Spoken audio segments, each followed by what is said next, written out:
Chegando o Marcelo Dias, que bom te ver, rapaz. Faz tempo que eu não vejo você. Você Como é fica que aí estamos, só. Conde? Como é que tá o samba? Como é que tá essa movimentação no Rio aí? Você que está em todos os lugares aí, é movimento social, é samba e tudo mais. É Na- satisfação imensa tê-lo aqui, viu, Marcelo Dias? Saudade de você. Eu que agradeço, obrigado mais uma vez pelo convite, sempre te acompanhando, Conde. Na última vez que a gente ia se encontrar, você passou mal, né? Ficou dodói. E eu vi lá, lá no seu link, lá na sua rede, todo mundo super preocupado. Você é muito querido, né, Conde? Você viu que Poxa, bacana o eu carinho? entrei, O Marcelo Dias está lembrando aquele dia, quinta-feira, que eu passei mal, não consegui fazer o programa aqui, tive que cancelar com o Marcelo Dias, que estava aqui escalado para vir aqui conversar com a gente.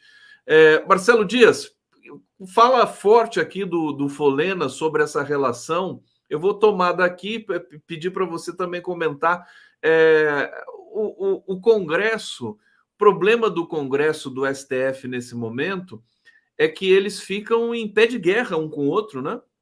É uma coisa estranha, né? Porque eles poderiam trabalhar juntos, né?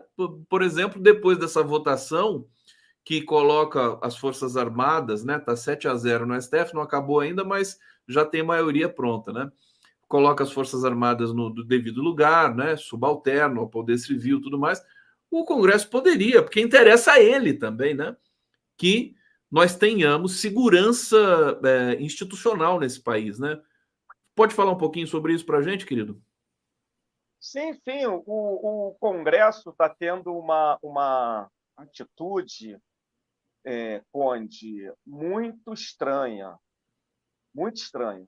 Quando o presidente Lula convoca aquele encontro contra o golpe do 8 de janeiro, ali a gente viu que os poderes da República estavam consagrados, né, irmanados contra a extrema-direita, contra a tentativa de golpe, e a gente avaliava que essa harmonia que prega a Constituição, a independência e a harmonia entre os poderes, poderia continuar nessa caminhada para a construção e a consolidação da democracia, que ainda, Conde, é muito frágil.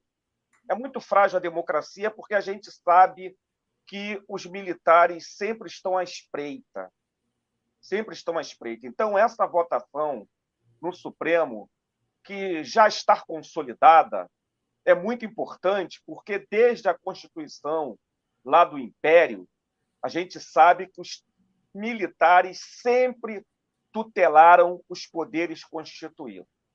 Então, Bolsonaro usou muito esse argumento durante os 4 anos do desgoverno. Ele sempre usou o argumento do artigo 142, que as Forças Armadas estavam aí para garantia da ordem quando houvesse controvérsia, quando houvesse divergências profundas entre os poderes. E o Exército, as Forças Armadas, o Exército não, as Forças Armadas teriam esse poder moderador. Então, essa ação do PDT, de 2 anos atrás, é fundamental para nós consolidarmos no papel, e a gente sabe que a Constituição é uma folha de papel que pode ser rasgada a qualquer momento, como já foi rasgada várias vezes no período getulista. Tentaram rasgar em 54, não conseguiram, e 10 anos depois eles conseguiram rasgar a nossa Constituição e tentaram agora, em janeiro de 2023, mais uma vez. Mas, mesmo assim, é importante a votação do Supremo para deixar as coisas no seu devido lugar. As Forças Armadas não é poder moderador, ela é subordinada ao poder civil e o seu comandante em chefe é o presidente da República, no atual caso, é o presidente Lula. Então, é muito perigoso essa disputa que o Congresso tenta fazer contra o Supremo, que foi A ABIN, o Conde, nós sabemos que a ABIN ela espionou parlamentares. Não foi só os ministros do Supremo, não foi só a esquerda. Ela espionou parlamentares, inclusive da direita. Então, Não, e eles estão quietos, não falaram nada. não falaram nada. Então, será que eles não sabem que a tentativa da ditadura de implantar mais uma ditadura não iria atingir só a esquerda, iria atingir também Claro. a direita, o centro, como sempre foi? Então, é muito ruim essa posição do Lira, principalmente do Lira, mas do Pacheco também, e está enfrentando o Supremo quando a gente precisa consolidar a democracia no nosso país. Marcelo Dias aqui no 11 News, lembrando vocês aqui para darem o like na nossa transmissão, para se inscreverem no canal, para participar do chat aqui do bate-papo. Marcelo Dias, será que eu vou pedir um favor para você? Você consegue abaixar um pouquinho a câmera para pegar você? Se for difícil, não precisa. Isso, só um pouquinho para você Melhorou? ficar melhor enquadrado aqui. Oh, tá Melhorou? bom. Melhorou. Eu vou ler duas notas aqui para você comentar na sequência. O seguinte, né? PM de Tarcísio, né? Tchutchuca com Porsche, violenta com cadeirante pobre. Nós assistimos aqui no noticiário, né? Madrugada de domingo, 31 de março, o estudante empresário Fernando Sastre de Andrade, filho,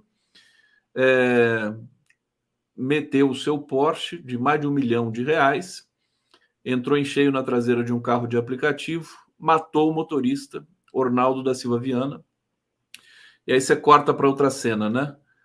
Periferia de São Paulo, a mesma PM de Tarcísio. A PM liberou o motorista do Porsche, né? Naquele momento a mãe dele foi buscá-lo lá e tal, liberou, e tudo bem. Outro momento, periferia de São Paulo, a mesma PM de Tarcísio abordando violentamente o jovem negro, sua família, inclusive o pai cadeirante. Uma situação endêmica no Brasil. Eu queria que você falasse um pouco desse processo que é emblemático dessa tragédia, enfim, desse crime, né? Que é emblemático para a gente entender o que está acontecendo no Brasil em termos de preconceito também, né? Marcelo Dias. O que o governo Tarcísio de Freitas está fazendo em São Paulo é o maior retrocesso da história da segurança pública no nosso país. Nós sabemos que todos os estados têm problema gravíssimo de violência, principalmente contra os pobres e contra os pretos, contra os periféricos. Isso acontece na Bahia, no governo que é governado pelo meu partido. Isso acontece aqui no Rio de Janeiro, onde a milícia está infiltrada em todos os poderes constituídos do nosso Estado. Todo mundo está acompanhando o que aconteceu com o caso Marielle. Nós iríamos abordar isso quando você ficou doente, né? Estava em cima do lance a questão do caso Marielle. O chefe da Polícia Civil abraçando a mãe da Marielle, abraçando a irmã da Marielle, e ele ajudou a organizar o assassinato de Marielle e do Anderson. Então, é uma situação terrível aqui no Rio de Janeiro. E São Paulo estava servindo de exemplo para o Brasil, porque era o menor índice de mortalidade de todos os estados. Isso começou lá no governo do PSDB, temos que reconhecer isso. Começou lá com o Geraldo Alckmin. Então, estava na casa de 10 mortos por 100 mil. E agora, em 3 meses de 2024, aumentou em cerca de 300% o número de mortos na Baixada Santista. Cerca de 300%, já são cerca de 60 mortos. Ele anunciou agora o fim da operação lá na Baixada Santista. Então, é uma polícia que mata, uma polícia que atira primeiro para depois perguntar, uma polícia que agride diariamente a juventude negra. Esse caso aí do pai cadeirante foi algo estarrecedor. Isso é caso de fascismo, mas, ao mesmo tempo, o jovem empresário com um carro de R$ 1.300.000, um Porsche, que não estava assegurado, mata em alta velocidade, mata um trabalhador de aplicativo, um homem de 52 anos, se eu não estou enganado, e a polícia não faz nada, libera, a juíza libera, porque ele é branco, porque ele é rico, porque ele estava dirigindo um carro de R$ 1.300.000, quando a juventude negra, com a menor, que comete a menor inflação, que é pega com 5 gramas de maconha, ela é encarcerada. 40% dos presidiários desse país não foram condenados, são presos provisórios. 40%, Conde.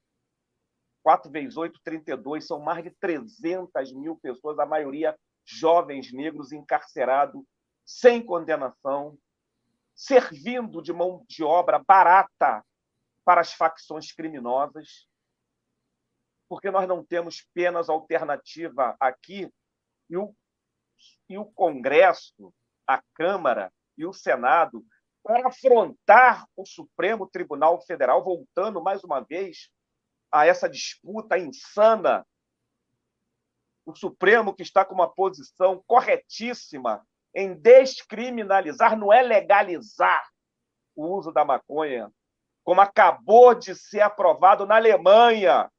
Essa semana, acaba de ser aprovado na Alemanha o uso recreativo da maconha, o uso medicinal, quando o Supremo caminha para a civilidade. O Senado do Pacheco toma uma medida reacionária contra os mais de 30 estados dos Estados Unidos, o país que inventou a guerra às drogas na década de 70 do século passado. Foi os Estados Unidos que inventou essa guerra às drogas, que, na verdade, é uma guerra à juventude negra. Mais de 30 países já liberou o uso recreativo da maconha. Estão ganhando dinheiro com a comercialização legal dessa planta, dessa erva, que faz menos mal do que o álcool. Onde nós não conhecemos pessoas, usuários de maconha, que pegam um carro e atropela e mata 2, 3, 4, 5. Nós não conhecemos usuário de maconha que chega em casa e espanca a sua mulher, como uma pessoa alcoolizada faz, que espanca a sua prole, os seus filhos, a sua filha. Então, é uma barbárie. O que a direita, a extrema-direita está fazendo no Congresso, nos governos que eles governam, é um retrocesso civilizatório. Agora, o secretário de Segurança, Conde, ele está querendo fazer uma reforma, ele está com um projeto que eles mesmos admitiram que eles vão colocar na aposentadoria compulsória cerca de 40% da elite da Polícia Militar. Eles estão politizando. Esse é um outro tema. Desculpa, Marcelo, isso aí eu tenho que me manifestar, porque assim, o Derrite, o Guilherme Derrite e o Tarcísio de Freitas, governador e secretário de Segurança Pública de São Paulo, eles estão mudando toda a estrutura da PM, que evidentemente não é uma estrutura, né, perfeita, longe, muito longe disso, mas eles vão piorar, né? Porque eles estão colocando bolsonaristas nessas posições de comando, aposentando compulsoriamente e trocando o comando da PM de São Paulo. Eles estão tirando todos os oficiais que é contra essa orientação de atirar primeiro e perguntar depois. Ninguém aqui, nós somos militantes dos direitos humanos há décadas. Nós conhecemos as estruturas das forças policiais em todos os estados. Não confiamos nas forças policiais. Mas verdade seja dita, a Polícia de São Paulo estava tendo um processo de profissionalização, estava reduzindo a matança em São Paulo, era o estado que menos matava no Brasil, e eles usavam as câmeras nos uniformes. E o Tarcísio já disse: vamos reverter isso, não tem câmera nenhuma. Então, é um profundo retrocesso que está acontecendo em São Paulo, Conde. Então, ele está montando uma Gestapo, uma polícia do governo dele, não uma polícia do Estado de São Paulo. Isso é perigosíssimo, Conde. Inclusive, tem mais policiais morrendo do que antes da chegada desse governador ao poder em São Paulo. Então, é algo muito perigoso que está acontecendo, muito perigoso. O que acontece em São Paulo, o que acontece no Rio, é estarrecedor. O presidente Lula, Conde, tem que prestar atenção nisso. O ministro da Justiça tem que prestar atenção. Tem que contratar policiais federais, Conde. A Polícia Federal não dá conta do Brasil, um país continental, o quarto país de maior extensão do mundo, 8 milhões e meio de quilômetros quadrados, fronteira com todos os países da América do Sul, com exceção do Chile e de um outro que eu esqueci o nome, fronteira com a Colômbia, com o Peru, com países produtores de cocaína, de maconha. Então, e a Polícia Federal foi quem desvendou o caso Marielle. Foram 4 anos do governo do Inominável escondendo, sabotando as investigações. Foi o Lula chegar, a Polícia Federal assumir esse caso em fevereiro de 2023 e agora, no final de março, 1 ano e meio, 1 ano e 1 mês, o caso está solucionado. O Dino, só finalizando, o Dino, o ministro Dino, ministro do governo Lula, hoje ministro do Supremo, já tinha dito: até o final de março nós vamos resolver o caso Marielle, graças ao profissionalismo da Polícia Federal. Então, o governo Lula precisa fortalecer a Polícia Federal para desvendar, para desmantelar a máfia que tomou conta do estado do Rio de Janeiro. Marcelo Dias aqui no Uzi News, deixa eu trazer comentários aqui da Paula Eduarda Canhadas. A Globo não se cansa de passar vergonha. Está se referindo aqui certamente à defesa que a Globo faz do Sérgio Moro nesse momento, essa altura do campeonato. Vive ali mais uma vez. Marcelo Dias, extraordinário, obrigada. Marcelo Dias, eu queria que você falasse para a gente também um pouco. Você está me ouvindo bem? Queria que você falasse sobre o papel da população negra brasileira na resistência à ditadura militar.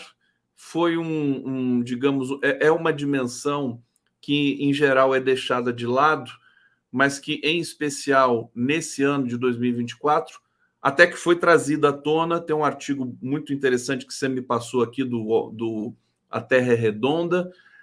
Você participou da fundação do MNU, salvo engano, que foi em plena ditadura militar, ou acho que você entrou um pouco depois, né? Mas você sempre participou do movimento negro. Enfim, eu queria que você falasse um pouco, já que a gente acabou de lembrar, né, para descomemorar os 60 anos da ditadura no Brasil. Onde eu te agradeço muito trazer à baila essa discussão, porque eu sou um cara de esquerda, eu sou do PT desde sempre, eu fui vice-presidente da Central Única dos Trabalhadores do Rio de Janeiro, eu estive na fundação da CUT, lá em São Bernardo, quando eu estive pessoalmente com Lula, eu ganhei um cartão, o Paim, que foi eleito secretário-geral daquele congresso, em São Bernardo, 82, 83, se eu não estou enganado, eu era muito jovem, tinha 21, 22 anos, eu era delegado do Sindicato dos Metroviários, da qual eu fui dirigente da executiva durante 6 anos. Fizemos uma greve histórica que nós transportamos 300 mil usuários de graça, liberamos a catraca e fomos demitidos por justa causa, toda a diretoria, e depois, na negociação, nós fomos reintegrados. Então, eu sou uma pessoa de esquerda, desde sempre. E eu tenho uma mágoa muito grande com a esquerda do nosso país, Conde, com a esquerda branca. Porque, Conde, antes do processo de libertação da escravidão no Brasil, em 1088, né? 1888. 1888, os trabalhadores escravizados se organizavam nas mútuas, em cooperativas, faziam greves, faziam resistência, não fugiam só para o quilombo, mas os escravizados que foram alforriados se organizavam, guardavam dinheiro na Caixa Econômica Federal. A Caixa Econômica Federal tem um estudo sobre esse processo. Então, faziam movimentos paredistas, movimento de greve. E quando os imigrantes, os trabalhadores, anarquistas, italianos principalmente, europeus, chegam aqui para substituir a mão de obra dos escravizados libertos, se cria a COB, a Central Operária Brasileira. Não é a COB boliviana, a COB, Central Operária Brasileira. E ali começa a história do movimento sindical, que ignora completamente o movimento paredista dos ex-escravizados, as greves que os ex-escravizados fizeram. Pega qualquer livro da CUT, dos movimentos sindicais, que não tem essa história. E a mesma coisa é a história de luta contra a ditadura militar, que, pelo que a esquerda escreveu, foram uma luta da esquerda branca, dos estudantes brancos, da UNE, contra a ditadura. Esqueceram a luta do movimento negro contra a ditadura militar. A CEPIR, do governo Lula, fez um livro, tem um livro, Conde, eu não sabia que você ia fazer essa pergunta, tem um livrinho aqui na minha biblioteca, eu não sei onde é que está, senão eu ia mostrar. A CEPIR, não sei se foi a nossa querida Matilde, a ministra Matilde Ribeiro, ou se foi no período do Eloy Ferreira, dois negros que foram ministros da igualdade racial. Eles fizeram um livrinho com cerca de 45 negros e negras que foram mortos pela ditadura, que lutaram contra a ditadura, que pegaram em armas contra a ditadura. O mais conhecido deles é o Oswaldão, da guerrilha, que lutou na guerrilha do Araguaia junto com José Genuíno, porque os dois eram do Partido Comunista do Brasil. O Oswaldão falava russo, que ele foi estudar e aprender a guerrilha lá na Rússia, na União Soviética, na antiga União Soviética. Um negão de mais de 2 metros de altura, que foi morto, teve o seu corpo decapitado pelos militares do Exército para servir de exemplo. Nós temos a Helenira, nós temos uma dezena de mulheres negras que foram assassinadas. O governo Lula resgatou essa história, que não é contada pela esquerda branca. Nós temos a história dos bailes funk na década de 70 do século passado. Bailes funks da década de 70. Deixa eu só colocar aqui. Esse é o Oswaldão, né, o Marcelo? Esse é o Oswaldão, querido Oswaldão. Olha só. Respeito máximo a esse camarada. Respeito máximo. Esquerda amigo, branca, que companheiro apaga... do José Genuíno na guerrilha do Araguaia. Está aqui o Oswaldão. Desculpa, pode seguir, porque está muito interessante esse teu relato aqui, muito importante. Onde? Eu fui fichado. Eu tenho um material aqui também, que depois eu vou mandar para você, vou escanear e vou te mandar. eu fui fichado quando eu era da executiva da CUT. Eu fui no Arquivo Nacional, aqui no Rio de Janeiro, e porque na Comissão da Verdade da ditadura, uma galera do PSOL que estava fazendo... Eu sou advogado, eu era da Comissão da Igualdade Racial da OAB, e eles estavam se reunindo lá, o Adi Damuz, o nosso querido Adi Damuz, era o presidente da OAB e abriu a OAB para tinha até uma sala lá da OAB para a Comissão da Verdade da Ditadura se reunir na OAB. E um deles chegaram para mim e falou: Marcelo, eu estou com material aqui que está o teu nome aqui, você foi fichado para ele. Eu não acredito, eu não sabia. Aí ele me mostrou, eu fui no Arquivo Nacional, peguei lá a história do movimento negro que tinha sido fichado. Movimento Negro Unificado, IPCN, uma série de organizações, os baile funk, eles infiltravam o pessoal do DOPS, do DOICOD, dentro dos bailes funk, porque os militares falavam que nós, jovens, naquela época, década de 70, eu nasci em 60, e em 77 eu tinha 16 anos e curtia esses bailes. Então, eles falavam que nós estávamos importando a ideologia divisionista e racista dos negros norte-americanos. E não era nada disso. A gente queria dançar, curtir o baile, se encontrar com nossas irmãs, namorar. E é claro que a gente se inspirava na negrada norte-americana em Nelson Mandela. E Nelson Mandela, que era o líder do Congresso Nacional Africano e era o comandante em chefe da Umkhonto Wesizwe. O Mandela não estava preso nesse momento?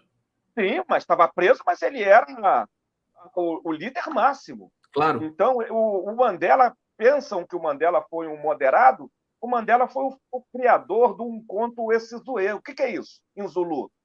A lança da nação, o movimento guerrilheiro do Congresso Nacional Africano. Teve uma luta guerrilheira na África do Sul contra o apartheid, que durou 40 anos, da década de 70 até o início da década de 90, quando Mandela foi libertado. Então, ditadura, a esquerda negra pegou em armas para lutar contra a ditadura, essa história é pouco contada. A juventude que estava no baile funk se organizava para dizer que aqui tinha racismo, na ditadura tinha racismo, e a ditadura tinha uma ideologia, a ideologia da democracia racial, que foi construída pelo Gilberto Freire, lá atrás. Mas eles desenvolveram a enésima potência, essa teoria da democracia racial, para dizer para a Europa, para os Estados Unidos, para a África, que aqui não tinha racismo. Então, a juventude negra, nos bailes funk, nas organizações como o IPCN, como o Movimento Negro Unificado, que não eram organizações da esquerda clandestina, estava desmontando essa teoria da democracia racial. E o terceiro elemento, Conde, que também precisa ser muito estudado, foi a história da repressão dentro das favelas. Conde, o Leblon é o metro quadrado, a Lagoa, né? Ali o Leblon, você deve conhecer, é um dos metros quadrados mais caros do Brasil. As irmãs do meu pai, as duas irmãs do meu pai, moravam ali. Ali era um território negro. Ali estava a Praia do Pinto. Ali estava a Catacumba. Estude a história dessas duas favelas. Todo dia tinha incêndios, Conde, barracos pegando fogo, incêndios criminosos promovidos pela ditadura militar. Todo mundo foi expulso. As minhas tias vieram aqui para um bairro vizinho ao bairro que eu moro na Penha. Tem um bairro aqui chamado Cordovil. E eles criaram uma favela de concreto chamada Cidade Alta, aqui em Cordovil, onde as minhas tias vieram morar.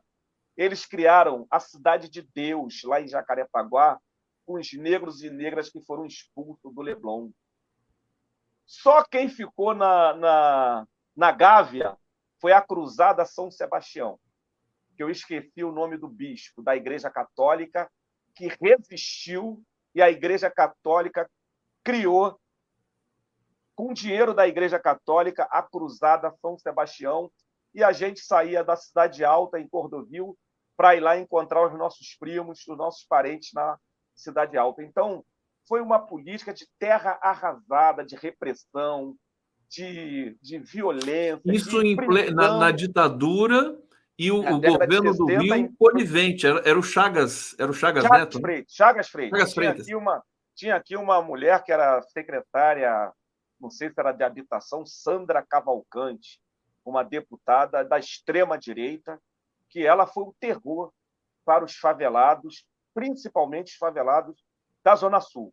Ali em São Conrado, nós temos uma das maiores favelas da América Latina, que é a Rocinha. Eles tentaram expulsar a Rocinha daquele de São Conrado, que é outra área nobre aqui. E a Rocinha resistiu. Então, a história do negro na ditadura é uma história gloriosa, é uma história de luta, de resistência.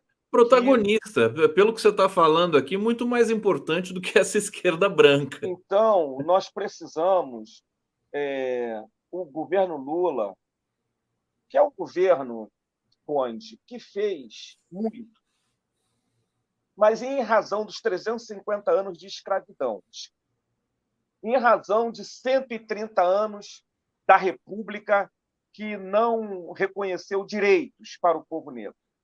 Tudo que o Lula fez até hoje ainda é muito pouco. Nós precisamos... As ações afirmativas são políticas importantes. As ações afirmativas criou uma mulher chamada Condoleezza Rice, nos Estados Unidos. Michelle Obama.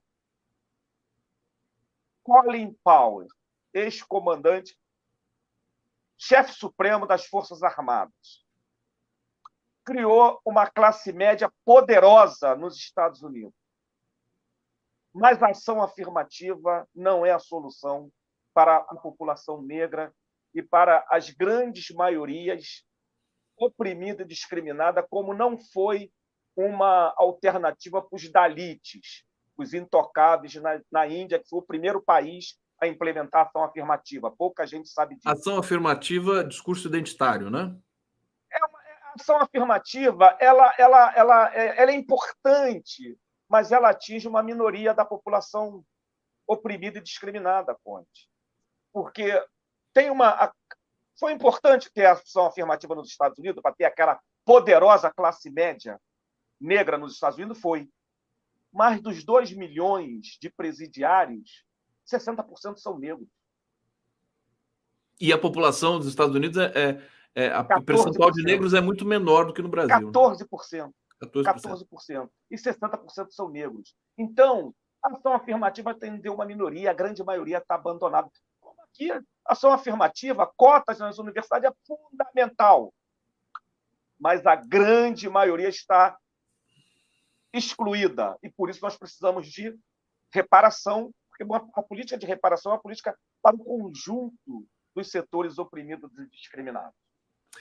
Marcelo Dias, olha que aula fantástica que a gente está tendo aqui. Importantíssimo esse teu relato, porque eu mesmo desconhecia o papel, né, da comunidade, da população negra na ditadura militar. Era evidente que existia um apagamento e que agora tem que ser reparado também, né? Quer dizer, a reparação à população negra é material, é intelectual e é histórica também, né? Eu vou trazer comentários aqui, porque o pessoal está curtindo muito você aqui, como sempre, meu querido Marcelo Dias, Vivian Lee, Marcelo Dias, extraordinário. Obrigada. Amorim da Praia Grande. Conde, o Marcelo foi metroviário em São Paulo ou no Rio de Janeiro? Foi no Rio de Janeiro. Rio de Janeiro. Rio de Janeiro. Olha aqui, tem até recados pessoais aqui, ó. Ivo Afonso, Marcelo, lutador antigo, rei dos piquetes, me deve umas bramas desde São Bernardo. E ele diz aqui, Marcelo usava umas calças boca de sino que era o máximo. Fátima Miranda, que live sensacional. Márcio Silva, Panteras Negras, né? Antônio A. no filme da Guerrilha do Araguaia, mostra bem a luta do Oswaldão. Paulo César, Movimento Black, éramos sempre parados pela polícia e até às vezes nos levavam para a delegacia. Ângela Maria de Freitas, Marcelo Dias é um homem muito culto, sem dúvida nenhuma. É um professor aqui. Aliás, você dá aula, Marcelo Dias? Não, não, não, não. Não? Não. É um professor nato. Zé Carlos Faria, esse documento obtido pelo Marcelo no Arquivo Nacional foi graças ao projeto Memórias Reveladas, que está sendo desmontado atualmente. Tá uma denúncia aqui do Zé Carlos Faria, que vai estar amanhã aqui no 11 News. Ô, Marcelo Dias, fica à vontade para você, digamos, amarrar o que você falou, mas eu queria que você falasse um pouco da Marielle e da Aniele, que são duas referências também do movimento negro. E a Aniele ontem se filiou ao Partido dos Trabalhadores e desde então nós não conversamos, né? Naquela quinta-feira fatídica que eu não passei bem. E eu queria te perguntar também sobre as revelações do caso Marielle, né? As implicações e como você observou, como você leu esse relatório aí da Polícia Federal. Marcelo Dias.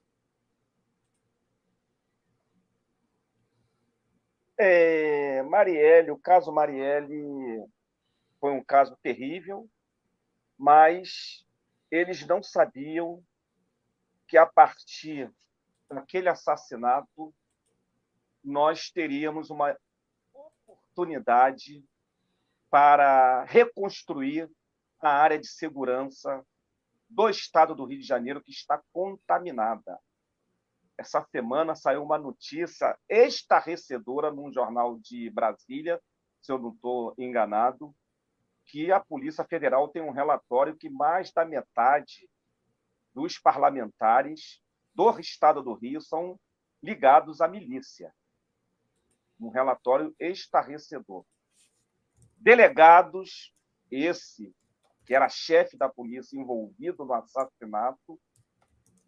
Então, a partir do caso Marielle, nós temos uma oportunidade extraordinária para mudar a política de segurança no nosso estado. Aqui, Conde, eu acho que é o estado onde tem mais desaparecidos. A Baixada Fluminense, o José Cláudio ele foi no 247, eu não sei se foi indicação tua, eu falei do José Cláudio para você e você ficou de convidá-lo, ele foi no 247.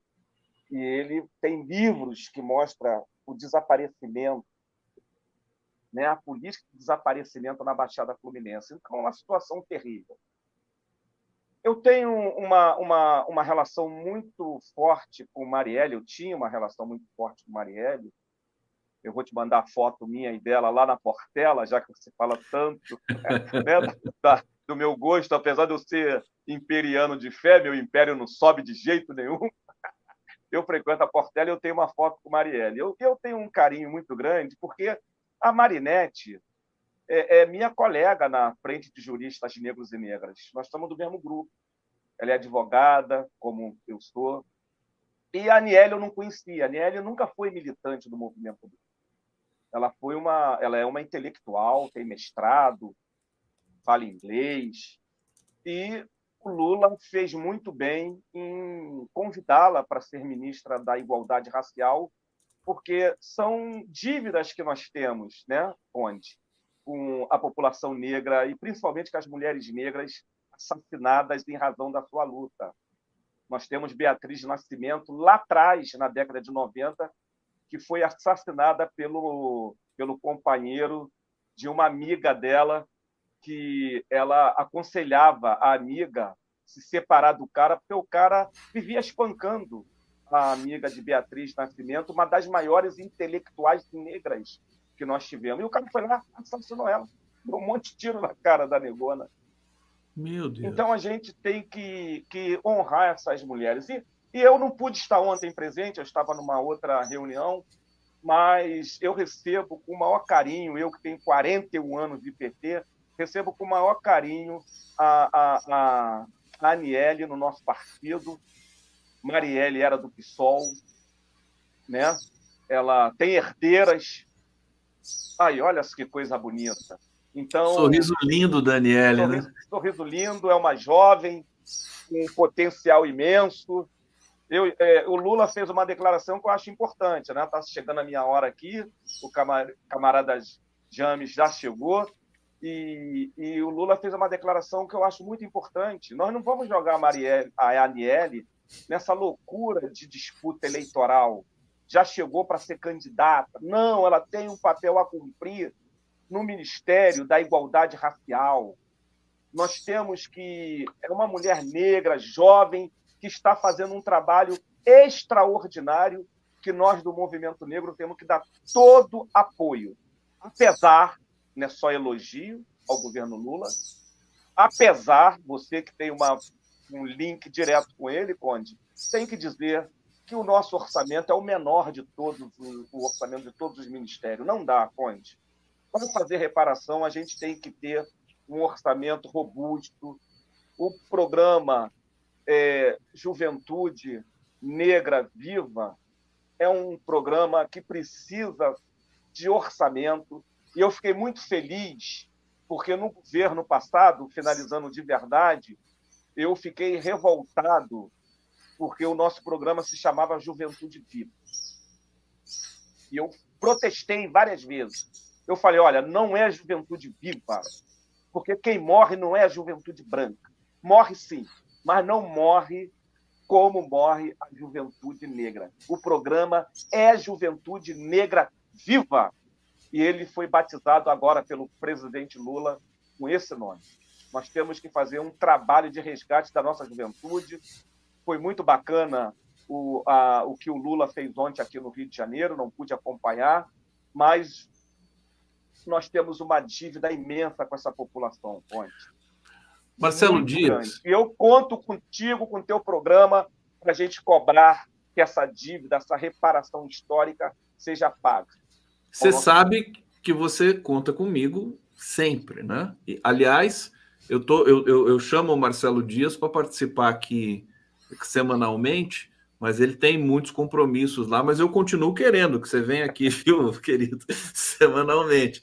Depois vamos conversar de novo sobre isso. O público gosta muito, sempre uma aula maravilhosa. Eu estou vendo aqui a expressão do James Onig, eu chamo de James, e o Marcelo chamou lindamente de Rames. Não, Rames Onig. Vocês podem chamar do que quiser. Tá entre companheiros, é a coisa mais maravilhosa. Meu abraço, Marcelo. Obrigado por essa aula. Admiração à distância sempre, mesmo não nos conhecendo pessoalmente, e essa luta é nossa, então a gente tem que estar na frente desse processo. Quero escutar várias vezes o Marcelo, várias. Eu vou sair correndo agora, o Conde sabe que eu tenho um compromisso na Assembleia Legislativa agora às 13 horas, vou pegar um Uber aqui nesse trânsito terrível, mas James, eu vou acompanhar o programa, tá? Eu vou ótimo. Assiste depois, ou assiste no Uber. Eu vou assistir no Uber. Valeu, um abraço, Marcelo. gente. Obrigado, querido.